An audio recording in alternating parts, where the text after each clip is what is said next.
큰 구원에 유념하라는 제목으로 말씀을 전하도록 하겠습니다. 여러분들은 하나님께서 이루신 구원의 완전함을 믿으시죠? 네, 예수 그리스도를 통해서 이루신 그 구원의 완전함을 우리가 의지해야 되는 줄로 믿습니다. 그렇다면은 정말로 우리가 진짜로 오직 그 예수님의 구원만을 의지하면서 살아가고 있는가? 한번 또 곰곰이 생각해 볼 필요가 있을 것 같습니다. 어떻습니까? 이 자리에 나오신 우리 여러분들 삶이 지치고 고단한 일들 많을 건데 이런 쓸데없는 생각 해야 되나? 이런 생각이 들 수 있는데 내가 정말 예수님만 의지하는 그런 신앙생활을 하고 있는가? 하나님께서 우리를 위해서 이루어주신 그 큰 구원을 바라보는 신앙생활을 하고 있는가? 여러분들 혹시 그렇게 생각하십니까? 히브리서를 처음 받은 초대교회 많은 유대인 성도들은 그런 삶을 살지 못했던 것 같습니다. 그들은 믿음을 잃어버리고 다시 유대교로 돌아가려고 하고 있습니다. 그럴 수밖에 없는 환경이었습니다. 로마 각지에 흩어져 있는 유대인 성도들은 유대인으로 살아가는 것도 힘든데 예수 믿는 유대인으로 살아간다? 이것은 더더욱 힘든 일이었습니다. 유대인들은 로마의 차별도 받아야 되는데 예수 믿는 유대인들은 같은 유대인들의 핍박도 견뎌야 했기 때문입니다. 또한 예수님보다 더 중요한 것이 있다라고 가르치는 여러 가지 사상들이 교회 안에 많이 침투해 들어와 있었거든요. 그것이 비단 율법주의만의 문제가 아니라 헬라 철학에서 가르치는 여러 가지 가치관들이 교회의 여러 가지 신학들을 심각하게 훼손시켰습니다. 그래서 진짜 믿음, 진정한 믿음을 지키는 것은 정말로 어려웠습니다. 오늘날에도 교회를 다니면서 성실하게 종교인으로 열심히 열정적인 종교인으로 살아가는 것, 이것도 굉장히 힘든 일이죠. 그런데 진짜 예수 믿는 사람으로, 진정으로 예수 믿는 사람으로 살아가는 것은 더더욱 어려운 일입니다. 왜냐하면 그냥 종교인으로 열심히 교회 다니는 것은 어떤 세상의 차별만 견디면 되지만은 진정한 예수 믿는 믿음으로 교회를 다니면은 같은 교회 안에 있는 사람들로부터도 어떤 핍박을 받을 수가 있기 때문입니다. 그런 어려움에 빠져 있는 성도들, 그렇게 정말 내가 예수를 제대로 믿고 있는가? 그래서 예수 믿는 믿음을 붙잡고 싶어하는 그런 사람들, 그래서 어려움에 빠져 있는 성도들에게 오늘 히브리서 저자가 권면을 하는데요. 오늘 본문 1절에서 흘러 떠내려가지 않도록 하라, 이렇게 권면을 하고 있습니다. 여러분, 우리도 우리의 믿음이 흘러 떠내려가지 않도록 해야 하는 줄로 믿습니다. 여러분들의 믿음이 흘러 떠내려가지 않도록 하십시오. 그런데 이런 권면을 하면은 나는 초대교회 성도들처럼 그렇게 예수님을 버리고 유대교로 가는 그런 일은 하지 않아, 이렇게 생각하실 수도 있습니다. 수십 년 동안 예수를 믿어온 분들이고 또 교회를 위해서 많은 수고 헌신들을 하신 분들이 여기 있는 대부분의 분들이니까요. 그런데 이 흘러 떠내려가지 않는 이 문제는 그렇게 간단한 문제가 아닙니다. 믿음을 버리고 절에 간다든지 믿음을 버리고 성당에 간다든지 이런 수준의 갈등이 아니라 훨씬 더 고급하고 조금 교묘한 갈등입니다. 초대교회 당시 유대인들에게 있어서 하나님의 말씀은 구약 성경을 의미했죠. 이것은 예수 믿는 유대인이나 예수 믿지 않는 유대인이나 동일했습니다. 따라서 그들에게 있어서 신앙의 중심이라고 할 때 신앙의 중심은 예수님이라기보다도 하나님이었습니다. 만일 유대인 성도들이 하나님을 버리고 다른 이방신을 섬기게 되었다면 그것이 오늘날 예수 믿는 사람들이 교회를 버리고 절에 가는 것과 비슷한 일이라고 할 수가 있을 겁니다. 그런데 하나님을 중심으로 하는 신앙 안에서 예수님이 메시아가 맞느냐 맞지 않느냐의 문제는 조금 다른 문제였습니다. 좀 어렵고 고급한 신학적인 문제, 히브리서에서 우리에게 가르쳐주는 신학은 기독론이라고 하거든요. 신학적인 문제와 영적인 문제가 얽혀 있었습니다. 그냥 단순히 기독교를 버리고 다른 종교로 전향하는 그런 배교의 문제가 아니라 어떤 신앙의 변질에 가까운 그런 문제였던 것이죠. 히브리서에서는 그렇게 흘러 떠내려 가버리는 사람들에 대해서 굉장히 엄중하게 경고를 하는데요. 히브리서 6장 4절에서 6절 말씀 한번 보겠습니다. 히브리서 6장 4절에서 6절 말씀 같이 한번 읽어보겠습니다. 한번 빛을 받고 하늘의 은사를 맛보고 성령에 참여한 바 되고 하나님의 선한 말씀과 내세의 능력을 맛보고도 타락한 자들은 다시 새롭게 하여 회개하게 할 수 없나니 이는 그들이 하나님의 아들을 다시 십자가에 못 박아 드러내놓고 욕되게 함이라. 아멘. 또 히브리서 10장 26절에서 29절까지 말씀 한번 보도록 하겠습니다. 같이 읽겠습니다. 우리가 진리를 아는 지식을 받은 후 짐짓 죄를 범한즉 다시 속죄하는 제사가 없고 오직 무서운 마음으로 심판을 기다리는 것과 대적하는 자를 태울 맹렬한 불만 있으리라. 모세의 법을 폐한 자도 두세 증인으로 말미암아 불쌍히 여김을 받지 못하고 죽었거든. 하물며 하나님의 아들을 짓밟고 자기를 거룩하게 한 언약의 피를 부정한 것으로 여기고 은혜의 성령을 욕되게 하는 자가 당연히 받을 형벌은 얼마나 더 무겁겠느냐 너희는 생각하라. 아멘. 사랑하는 여러분, 굉장히 무서운 말씀이죠. 우리가 아무리 빛을 받은 적이 있고 하늘의 은사를 맛본 적이 있다고 해도 흘러 떠내려가 버리면은 다시 새롭게 될 수 없다고 말씀하고 있습니다. 우리가 아무리 성령에 참여한 바 되고 하나님의 말씀과 내세의 능력을 맛보았다고 해도 흘러 떠내려가 버리면은 다시 회개할 기회도 없다고 말씀을 하고 있습니다. 여러분, 이 말씀은 예수 믿고 구원받은 사람의 구원이 취소된다는 그런 뜻의 말씀은 아닙니다. 우리 안에서 예수를 믿는다고 하면서 실제로는 전혀 예수를 믿어본 적이 없는 그런 사람들이 있다는 사실을 가르쳐주는 말씀입니다. 그들은 자신들이 빛을 받은 경험과 하늘의 은사를 맛본 경험으로 예수를 믿는다고 그렇게 생각을 할 것입니다. 그러나 아무리 신령한 은혜를 맛보았다고 해도 실제로는 전혀 구원을 받은 적이 없는 사람들이 있습니다. 신령한 은혜를 맛보면서 예수 그리스도 앞에 무릎 꿇고 진정한 어떤 구원을 구한 것이 아니라 그 신령한 능력 자체만을 구했던 것이죠. 그렇게 능력을 구했던 사람이 사도행전에서도 소개가 되는데요. 마술사 시몬이라는 사람입니다. 사도행전 8장에서 그에 대해서 말을 하기를 믿고 세례를 받은 후에 전심으로 빌립을 따라다녔다. 믿고 세례를 받은 후에라고 이렇게 언급을 하거든요. 나중에 이제 사도들이 와서 성령으로 세례를 베푸는 것을 보고는 너무 놀라가지고 돈으로 그 능력을 사고자 했습니다. 그러자 베드로가 그에 대해서 이렇게 말씀을 합니다. 사도행전 8장 20절에서 22절 말씀입니다. 같이 읽겠습니다. 베드로가 이르되 네가 하나님의 선물을 돈 주고 살 줄로 생각하였으니 내 응과 네가 함께 망할지어다. 하나님 앞에서 네 마음이 바르지 못하니 이 도에는 네가 관계도 없고 분깃될 곳도 없느니라. 그러므로 너의 이 약함을 회개하고 주께 기도하라. 혹 마음에 품은 것을 사하여 주시리라. 아멘. 사랑하는 여러분, 그러므로 우리는 우리 안에서 진짜 예수를 믿는 믿음이 있는지 한번 분별을 잘 해야 됩니다. 어쩌면 전혀 예수를 믿지 않으면서 예수를 믿는다고 착각하는 일들이 우리 안에서도 일어날 수 있습니다.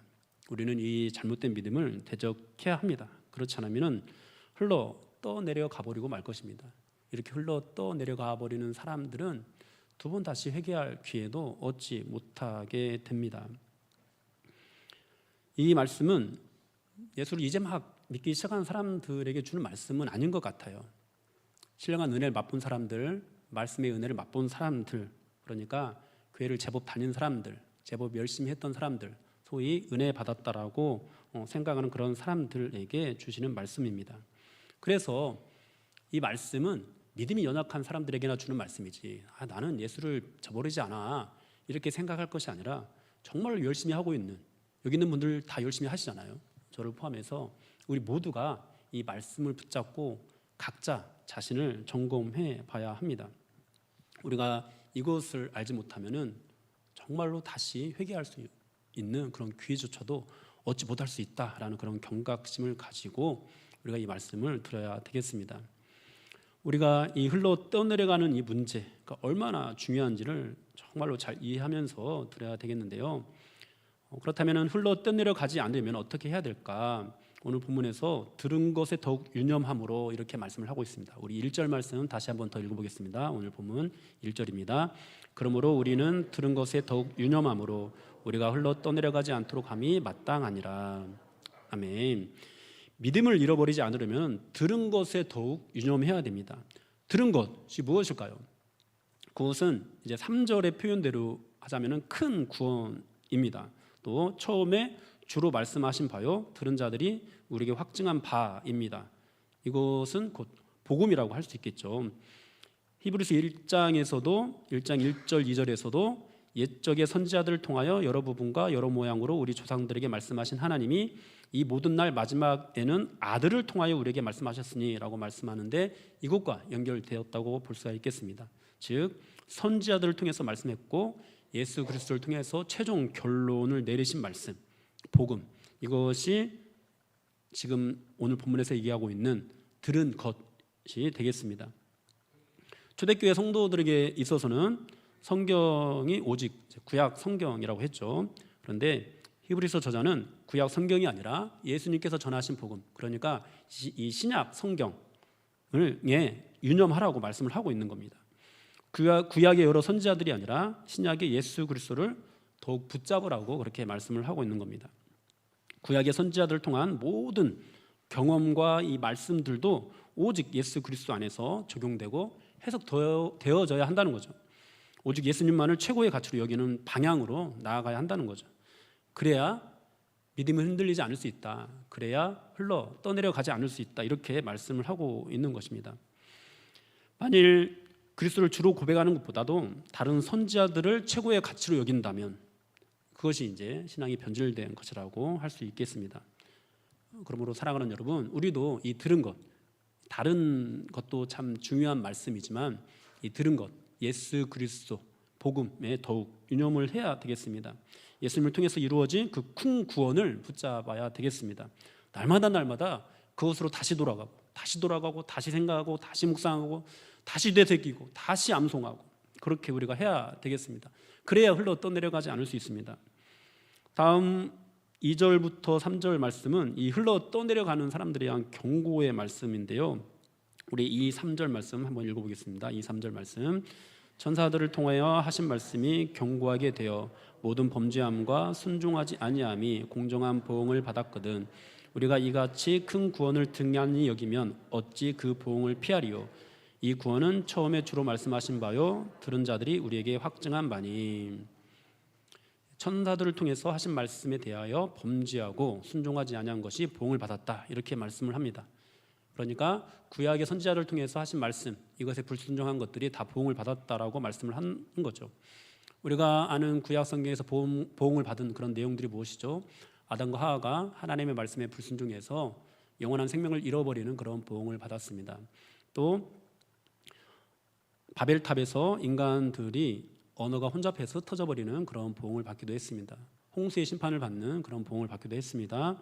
또 이스라엘 백성들이 출애굽해서 가나안 땅에 들어가는데 오직 여호수아와 갈렙만을 제외하고 아무도 가나안 땅에 들어가지 못하는 그런 보응을 받기도 했습니다. 또 하나님께서 영원히 멸망시키지 않을 것이라고 여겼던 이스라엘이 아수르와 바벨론에 멸망당하는 그런 보응을 받기도 했습니다. 여러분, 이 모든 것들이 하나님께서 천사들을 통해서 하신 말씀에 불순종해서 일어난 그런 결과입니다. 보응하신 결과입니다. 하물며 모든 천사들과 선지자들의 말의 결론이 되시는 예수님께 순종하지 않으면 어찌 그 보응을 피하겠느냐, 이렇게 말씀을 하는 거죠. 그리고 또 우리 4절 말씀 또 읽어볼까요? 4절 말씀입니다. 하나님도 표적들과 기사들과 여러 가지 능력과 및 자기의 뜻을 따라 성령이 나누어 주신 것으로서 그들과 함께 증언하셨느니라. 아멘. 이 말씀은 이제 3절 하반절에서 이 구원은 처음에 주로 말씀하신 바요 들은 자들이 우리에게 확증한 바니라고 말씀하면서 이어지는 것인데요. 이 말씀은 쉽게 설명을 하자면은 아직 이제 신약 성경이 성경의 권위를 부여받지 못한 그런 때에 이 신약에 있는 복음서들이나 여러 서신서들이 하나님의 말씀이다라고 하나님께서 여러 가지 기사와 표적들을 통해서 증명해 보이셨다라는 그런 뜻이 되겠습니다. 그래서 이 초대교회 성도들에게 구약 성경만을 성경으로 여기지 말고 이 이 신약 성경, 즉 예수 그리스도가 하나님의 말씀이라는 것을 받아들이고 그 예수 그리스도께서 이루신 그 큰 구원에 더욱 유념하라고 말씀을 하고 있는 것이죠. 구약에서 말씀하신 그 모든 것들도 결국은 예수 그리스도를 향하고 있는 것이니까 너희가 이 구약을 통해서도 예수 그리스도를 바라보는 그런 신앙을 가져야 한다고 그렇게 말씀을 하고 있는 것이죠. 오늘날 우리는 유대인 성도들과 다르게, 이 시대의 유대인 성도들과 다르게 구약 성경뿐만 아니라 신약 성경 27권도 하나님의 말씀으로 믿고 있습니다. 그래서 예수 그리스도에 대한 말씀이 하나님의 말씀이다라는 이 사실을 강조할 필요는 없을 것 같습니다. 사랑하는 여러분, 우리는 복음서를 통해서 하나님께서 어떻게 예수님과 함께 역사하셨는지를 잘 알고 있습니다. 그러시죠? 또 사도행전을 통해서 하나님께서 어떻게 이 초대교회에 함께 하셨는가, 또 어떻게 역사하셨는가를 우리는 알고 있습니다. 그리고 또 서신서들과 예언서를 통해서 하나님께서 교회들에게 주시는 교훈이 어떠한 것인지 우리는 잘 알고 있습니다.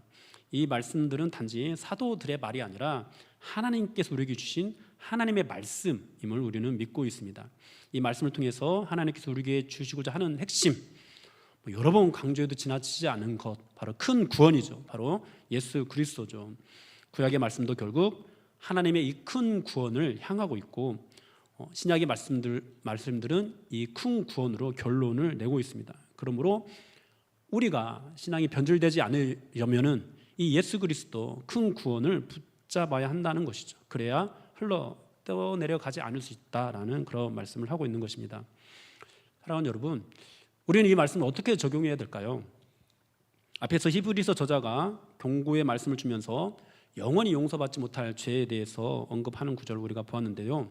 예수님께서도 영원히 용서받지 못한 그런 받지 못할 그런 죄에 대해서 말씀을 하신 적이 있으십니다. 우리 마태복음 12장 31절 32절 말씀 다 같이 보겠습니다. 시작. 그러므로 내가 너희에게 이르노니 사람에 대한 모든 죄와 모독은 사하심을 얻되 성령을 모독하는 것은 사하심을 얻지 못하겠고 또 누구든지 말로 인자를 거역하면 사하심을 얻되 누구든지 말로 성령을 거역하면 이 세상과 오는 세상에서도 사하심을 얻지 못하리라. 아멘. 우리가 어떻게 하는 것이 성령을 모독하는 것인지 잘은 모르겠습니다. 또 어떻게 하면은 말로 인자를 거역하는 것이고 어떻게 하면 말로 성령을 거역하는 것인지 이런 것들은 잘 모르겠어요. 그러나 분명한 사실은 이 세상과 오는 세상에서도 사실을 얻지 못하는 죄가 있다라는 사실입니다. 히브리서에서도 경고하는 것처럼 다시 새롭게 하여 회개할 수 없는 죄가 있다라는 것이죠. 아무리 신령한 은사를 맛보았다고 해도, 말씀의 은혜를 맛보았다고 해도 그렇게 될 수 있다는 것입니다. 그래서 주님께서도 이런 말씀을 하신 적이 있으십니다. 마태복음 7장 22절 23절 말씀입니다. 그날에 많은 사람이 나더러 이르되 주여 주여 우리가 주의 이름으로 선지자 노릇하며 주의 이름으로 귀신을 쫓아내며 주의 이름으로 많은 권능을 행하지 아니하였나이까 하리니 그때 내가 그들에게 밝히 말하되 내가 너희를 도무지 알지 못하니 불법을 행하는 자들아 내게서 떠나가라 하리라. 아멘. 아무리 많은 권능을 행해도 주님께서 우리를 향해서 내가 너희를 도무지 알지 못한다 이렇게 말씀하실 수도 있다는 겁니다. 그러므로 사랑하는 여러분, 우리가 정말로 중요하게 여겨야 할 것은 어떤 능력을 경험하는 것이 아닙니다. 어떤 은사를 맛보는 것이 아닙니다. 예수님이 우리의 주님이시다, 예수 그리스도의 주 되심을 날마다 고백하고 날마다 점검하고 날마다 되새겨야 하는 것입니다. 성령의 임재와 성령의 내주를 우리가 구분할 필요가 있는데요, 우리는 성령의 내주를 간절히 사모해야 됩니다. 주님의 교회는 오직 성령이 너에게 임하시면으로 태동되었습니다. 그 뒤에 나오는 너희가 권능을 받고 예루살렘과 온 유대와 사마리아 땅끝까지 이르러 내 증인이 되리라 는 것으로 태동되지 않았습니다. 오직 성령이 너희에게 임하시면의 역사는 우리가 예수님을 진정으로 마음 중심에 모셔드리고 주로 고백할 때 일어납니다. 그 후에 우리 안에 거하시는 성령께서 다음의 역사들을 이루어 가시는 거죠. 우리가 조금 모자라도, 우리가 조금 불순종해도 어떻게 해서든지 그 모든 역사들을 이루어 가십니다. 그것이 성경의 약속입니다. 그러니까 우리가 성령이 우리 안에 임하시면 성령께서 우리를 땅끝으로 이끌고 가는 것이지 우리가 땅끝까지 이르는 열정을 내었다고 해서 성령께서 우리에게 임하시는 것이라고는 할 수 없는 것이라는 거죠. 우리가 우리 안에 성령이 임재하셨냐라는 것의 어떤 증거가 땅끝까지 이르는 것으로 나타날 수 있을지는 모르지만, 그렇다고 해서 땅끝까지 이르는 모든 것이 다 성령의 내주함 속에서 이루어진다고 우리가 볼 수가 없다라는 거죠. 우리가 다 아는 것처럼 우리 조국교회, 대한민국 교회는 지금까지 하나님의 놀라운 은혜를 경험했습니다. 아마 우리 성도님들도 지난 날들을 살아오면서 이 자리에 있는 저보다 훨씬 더 많은 그런 신앙생활을, 오랫동안 신앙생활을 해오셨잖아요. 그런 신앙생활을 해오면서 정말 많은 은혜를 맛보셨을 거고 많은 은사들을 맛보셨을 겁니다. 그런 은혜를 경험하면서 우리는 이런 말을 참 많이 했습니다. 전도를 해야 성장한다. 또 기도를 많이 해야 성장한다. 말씀을 읽어야 성장한다. 네, 일정 부분 맞는 말입니다. 왜냐하면 성령이 임하시는 곳에서는 언제나 그런 역사들이 일어나게 되거든요. 그러나 우리는 날마다 성령님을 의지해서 전도에 힘써야 하고, 그래서 우리는 날마다 성령님을 의지해서 전도에 힘써야 하고, 기도에 힘써야 하고, 말씀에 힘써야 합니다.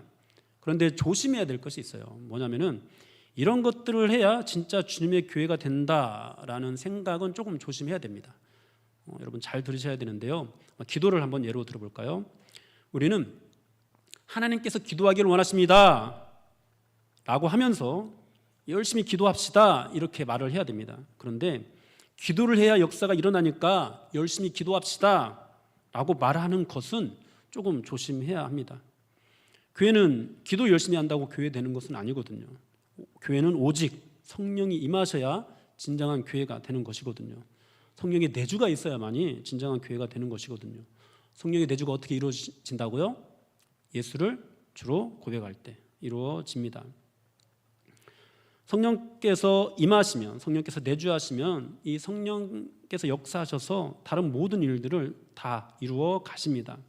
성령이 임한 교회는 기도하게 됩니다. 그래서 마치 기도하면은 성령이 임하는 것처럼 착각할 수도 있습니다.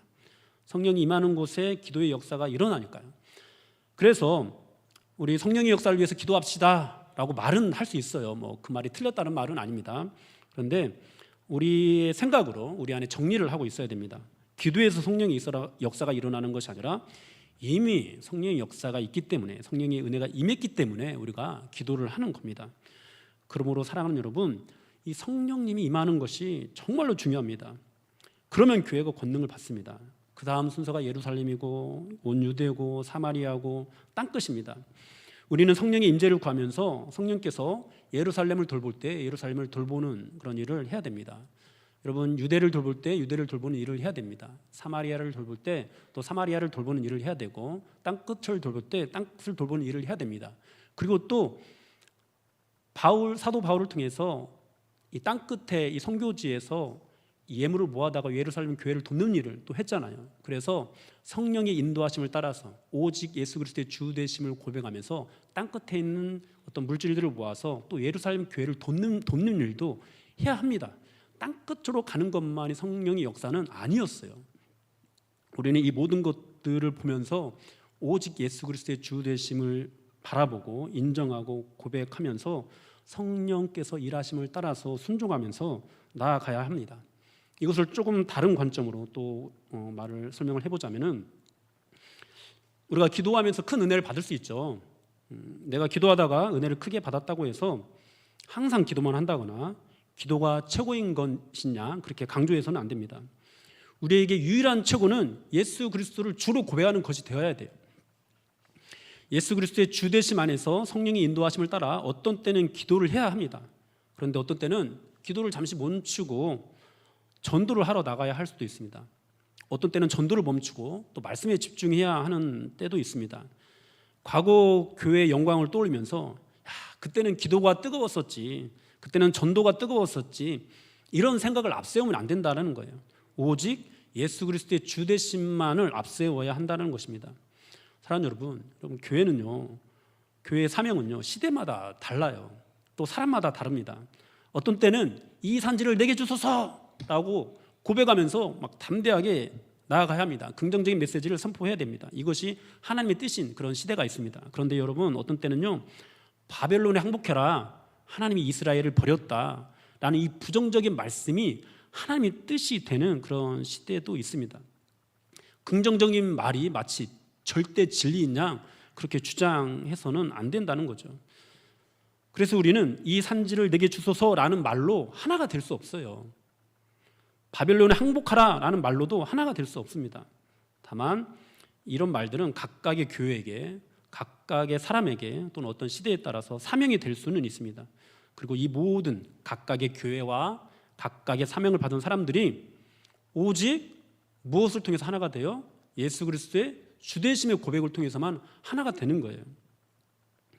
예수 그리스도의 주되심으로 하나가 되어서 성령의 인도하심을 따라가야 진짜 하나가 될 수 있는 겁니다. 때에 따라서 기도의 은사가 있는 사람이 그 기도로서 전도하는 사람을 섬길 수 있어야 됩니다. 전도의 은사가 있는 사람이 때로는 전도하는 일을 좀 쉬게 되더라도 기도의 은사가 있는 사람이 더 열심히 기도할 수 있도록 옆에서 같이 부르짖으면서 기도해 주어야 합니다. 모든 것을 예수 그리스도의 주되심의 고백 안에서 행해야 됩니다. 모든 것들을 예수 그리스도의 주되심의 고백 안에서 인정할 수 있고 배려할 수 있고 섬길 수 있는 겁니다. 그런데 어떤 한 가지 은사, 한 가지 메시지, 이 산지를 내게 주소서, 이런 메시지로만 가면은 교회는 다양한 사람들을 품을 수가 없어요. 특정한 사람들만 품을 수가 있는 겁니다. 그런 성향을 가진 사람들만 품을 수가 있는 거예요. 물론 각각의 교회마다 하나님께서 주신 사명이 있기 때문에 어떤 성향의 사람들이 몰려드는 것 자체가 다 잘못됐다라고 할 수는 없을 겁니다. 그러나 주님의 교회라면은 우리가 가난한 사람도 품을 수 있어야 되고, 부자도 품을 수 있어야 되고, 학식이 있는 사람도 품을 수 있어야 되고, 학식이 없는 사람도 품을 수 있어야 할 겁니다. 이것이 어떻게 가능하냐? 예수 그리스도의 주되심의 고백 안에서만 가능하게 되는 겁니다. 기도가 중요해, 말씀이 중요해, 전도하는 게 중요해, 이런 것으로는 절대 하나가 될 수 없는 것입니다. 성령님께서는 우리 중에 누군가를 통해서 하나님께서 이루시고자 하는 그런 사명을 주실 것입니다. 또 우리 중에 누군가는 지금까지의 경험을 뒤로 하고 새로운 질서와 새로운 사명에 순종해서 나아가야 하기도 할 것입니다. 예수 그리스도의 주되심이 있어야 이런 일들이 건강하게 이루어집니다. 예수 그리스도의 주되심의 고백이 없이 단지 기도가 중요해, 전도가 중요해, 이런 것으로는 이런 전환들이 건강하게 이루어지지 않습니다. 사랑하는 여러분, 예수 믿는다고 하면서 또 열정적인 종교인으로 산다고 하면서 진짜 예수 믿는 믿음이 한 번도 없었던 그런 사람들이 있을 수도 있다라는 사실을 염두에 두면서 어쩌면 나도 그런 가운데서 혹시 내가 붙잡았던 것이 예수 그리스도의 주되심이 아니라 내게 임했던 어떤 성령의 임재, 성령의 내주가 아닌 성령의 임재, 그것을 기억하고 그 성령의 임재 때 내가 맛보았던 어떤 은혜, 이것만을 추구하면서 신앙생활하면서 교회가 그것을 안 하면 교회가 왜 이래? 이런 어떤 비판을 가하지는 않았는지 한번 뒤돌아보십시오. 그리고 혹시 예수 그리스도의 주되심이 없으면 여러분, 성경에서는 이렇게 다시 회개할 수 없는 죄에 대해서 언급을 하고 있지만 또 이 복음은 우리에게 뭐라고 말씀하시냐면은 언제든지 예수 그리스도를 내 마음에 품고 회개하고 돌이키기만 하면 그 즉시 구원의 은혜가 임한다라고 그렇게 가르쳐주고 있습니다. 그러면 여러분, 이 예수 그리스도를 붙잡을 때 혹시 나 지금까지 내가 혹시 성령을 못 오가는 죄를 짓고 있었던 것 아닌가? 그러면 내가 다시 회개해서 돌이킬 수 없는 것 아닌가? 나 영원한 형벌을 받는 것이 아닌가? 이런 생각에 너무 매이지 마십시오. 지금이라도 혹시 내가 다른 것들을 붙잡고 있었다면 예수 그리스도를 붙잡는 신앙으로 돌아오십시오. 혹시 예수 믿는 구원이 있고 거듭난 그런 성도들이라고 하더라도 그 신앙이 변질되어서, 왜냐하면 세상이 자꾸만 예수 그리스도의 주되심을 붙잡는 것보다도 어떤 우리에게 나타나는 현상들, 그 경험들을 붙잡게 되거든요. 우리 안에 이 타락한 본성들이 이 복음을 쫓아가기보다도 어떤 율법들, 그런 경험들을 쫓아가게 만들거든요. 아니라고 부인하시면은 내 안에 죄성이 없다라고 말하는 것과 똑같아요. 우리 안에 있는 죄성이 그렇게 나아갑니다. 제가 지난번 설교를 하면서 C.S. 루이스의 말을 인용해서 우리 안에서 타락이 어떻게 일어나게 되는가를 설명해 드렸습니다. 우리 안에서 타락이 적극적으로 예수님을 배반한다거나 또는 적극적으로 교회를 버리고 떠나간다거나 이렇게 일어나는 것이 아니라, 우리가 기도를 정말로 순수한 마음으로 열심히 했어요. 그런데 거기서 정말 큰 은혜를 맛보았어요. 그 은혜를, 그런데 그 다음에 기도할 때는 처음에 기도할 때 큰 은혜를 맛보았던 것, 그 큰 은혜를 염두에 두게 되는 것, 이것이 타락이라는 거예요. 그래서 다음에 기도할 때 그런 은혜가 주어지지 않으면 하나님이 나와 함께 하시지 않나? 그런 은혜가 주어지지 않으면 내가 잘못 기도했나? 이렇게 된다는 거죠. 설사 여러분 우리가 죄를 짓고 나서 하나님 앞에 기도한다고 하더라도 하나님은 우리 기도 들으십니다. 여러분들 오늘 하루 너무도 힘들고 어렵게 생활하면서 잠시 믿음을 저버리고 그냥 세상적으로 살았다가 이 자리에 나왔다 하더라도 하나님은 여러분들의 예배를 받으십니다. 단 이것은 있습니다. 예수 그리스도의 주되심의 고백이 여러분들 안에 있어야 되고 성령께서 여러분들 안에 내주하셔야 됩니다. 그러면은 반드시 하나님은 우리 예배를 받으십니다. 사랑하는 여러분, 그러므로 우리가 이 모든 신앙생활 속에서 이 신앙이 변질되지 않으려면, 우리의 신앙이 타락으로 나아가지 않으려면 예수 그리스도를 붙잡는 이 믿음이 정말로 중요합니다. 근데 이것이 참 어렵습니다. 그냥 교회 생활 열심히 하는 것은 쉬워요. 열심히 하면 되거든요. 근데 육체적으로 다 보이거든요. 율법적으로 다 드러나거든요. 참 쉽습니다. 그러나 예수 그리스도를 내 안에서 붙잡는 것은 잘 드러나지 않습니다. 몰라요. 나도 모를 수 있고 옆에 있는 사람도 모를 수가 있어요. 그래서 이것을 분별하는 것은 참 어렵습니다. 여러분, 그러나 이것들을 분별하고 말고 이거에 집중하지 말고 우리 하나님께서 우리에게 이 구원의 은혜를 어떻게 베푸셨는가에 집중합시다. 다시 한번 여러분들에게 선언합니다. 여러분, 예수님이 우리를 위해서 이루어주신 이 구원은요, 지금이라도 당장 예수 그리스도를 믿고 회개하면은 그 은혜가 모든 사람들에게 주어집니다. 예수님은 이 세상에 있는 모든 죄인들을 위해서 십자가에 죽으시고 부활하셨습니다. 이 예수 그리스도께서 이루신 큰 구원에 유념하십시오. 여러분들이 지금까지 경험했던 은혜가 아무리 크다 하더라도 우리 신전주교회가 지금까지 성장해오는 과정에서 누렸던 어떤 은혜들이 있을 거 아니에요? 그것들이 아무리 크고 놀라운 것이라 하더라도 그 모든 것들은 이제 다 뒤로 하고 다시 새롭게 예수 그리스도의 주되심의 고백을 통해서 새롭게 또 부여하는 그런 사명들, 또 새롭게 모여지는 그런 성도들을 통해서 각각의 자리에서 하나님께서 맡기시고 일하게 하시는 것들을 함께 바라볼 수 있는 그런 믿음이 돼야 되겠습니다. 그래야 변질되지 않을 수 있어요. 그래야 혹시 우리 신전주교회가 뭐 1,000명, 2,000명, 3,000명 되는 대형교회가 된다 하더라도 변질되지 않을 수 있어요. 여러분, 대형교회가 되면서 변질되는 교회들을 많이 보잖아요. 그것이 예수 그리스도의 주되심이 아니라 그 교회에서 나타난 어떤 특정한 능력이 주가 되기 때문에 그렇게 되는 것이라고 저는 생각을 하거든요. 여러분, 우리가 변질되지 않아요. 이러면 우리가 다시 유대교로 돌아가는 것과 같은 그런 죄를 짓지 않으려면 오늘 본문에서 말씀하신 대로 큰 구원에 유념하는 것이 필요합니다. 여러분, 큰 구원에 유념하십시오. 그래야 흘러 떠내려가지 않을 수 있습니다. 우리가 큰 구원에 유념함으로 이 타락한 세상에서 순수한 신앙을 지켜나갈 수 있는 저와 여러분들이 되기를 주님의 이름으로 축복합니다. 우리 같이 찬양하고 기도하겠습니다.